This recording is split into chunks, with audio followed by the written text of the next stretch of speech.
ঈদের পর Zimbabwe series, কুরবানির পর অস্ট্রেলিয়া সফর, এমন কোনো শিডিউল আপনি আপনার জীবদ্দশায় শুনেছেন? হলফ করে বলতে পারি এমন কোনো ঘটনা আপনার মনে পড়ছে না বাংলাদেশ দলকে কেন্দ্র করে? যদি মনে পড়েও থাকে তাহলে কমপক্ষে 22 বছর আগের কোনো দিনে।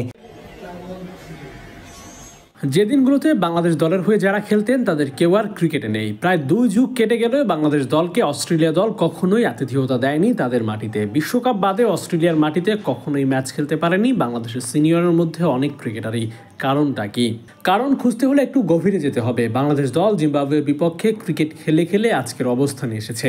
তাই এখনও জিম্বাবুয়ের সাথে তাদের খেলা থেকে শেখার অনেক কিছুই থাকে, বিশেষ করে হোয়াইট বল ক্রিকেটে। তাই একের পর এক সিরিজ আয়োজন হয় জিম্বাবুয়ের সাথে, কিন্তু অজিদের বিপক্ষে 2 যুগেও একটা সিরিজ আয়োজন করা যায়নি তাদের মাটিতে।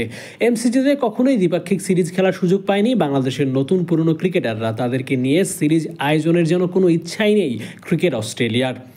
ইচ্ছে জাগানোর কারণটা অবশ্য তৈরি করতে পারেনি বাংলাদেশের ক্রিকেটাররা। এখন পর্যন্ত বৈশ্বিক আসর তথা বিশ্বকাপে বাংলাদেশ দল যতবার মুখোমুখি হয়েছে ততবারই হারের মুখ দেখেছে। নেটওয়েস্ট সিরিজ সহ যতবার বাংলাদেশ দল অস্ট্রেলিয়ার দলের মুখোমুখি হয়েছে ঠিক ততবারই হেরেছে, শুধুমাত্র একটা ম্যাচ বাদে। নেটওয়েস্ট সিরিজের সেকেন্ড ম্যাচে আশরাফুলের শতক, তাপস বসুর 3 উইকেট, মাশরাফির 1 উইকেটের পাশাপাশি ইকোনমিক্যাল বোলিংয়ের মাধ্যমে সেবার জয় নিশ্চিত করেছিল বাংলাদেশ দল।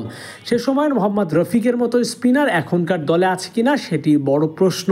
আশরাফুলের মতো ধৈর্যশীল ব্যাটিং সান্ত্বনা করতে পারেন না, যার কারণে অস্ট্রেলিয়া কেন বড় যে কোনো দলের বিপক্ষে তারা হারের মুখ দেখে। আর এজন্যই অস্ট্রেলিয়া তাদের মাটিতে সিরিজ খেলতে ডাকে না বাংলাদেশ দলকে।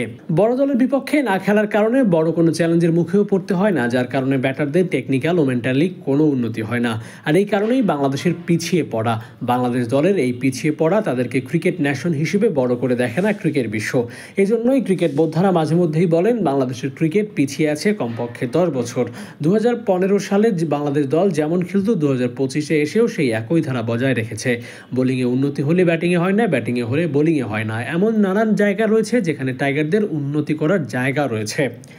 আর একটা ব্যাপার বোধহয় না বললেই নয়, যতটা সম্ভব চেষ্টা করা উচিত England, New Zealand, south Africa, India, অস্ট্রেলিয়ার বিপক্ষে সিরিজ খেলা। বড় দলগুলোর বিপক্ষে খেললে ফলাফল যাই আসুক পরিস্থিতি সম্পর্কে অবগত হওয়া যায়। ক্রিকেটাররা শেখেন ঠিক কোন দলের বিপক্ষে কেমন করে খেলা উচিত। এতে করে বিশ্বকাপের মতো আসরে গিয়ে ফাইট ব্যাক করতে পারে। দেখা যাক ক্রিকেট বোর্ড কোন পরিকল্পনায় আগায়। Abu Naim, sports Times. ব্যাটিংয়ে রয়েছে মুশফিকুর রহিম, মেহেদি মিরাজ এবং সৌম্য সরকার।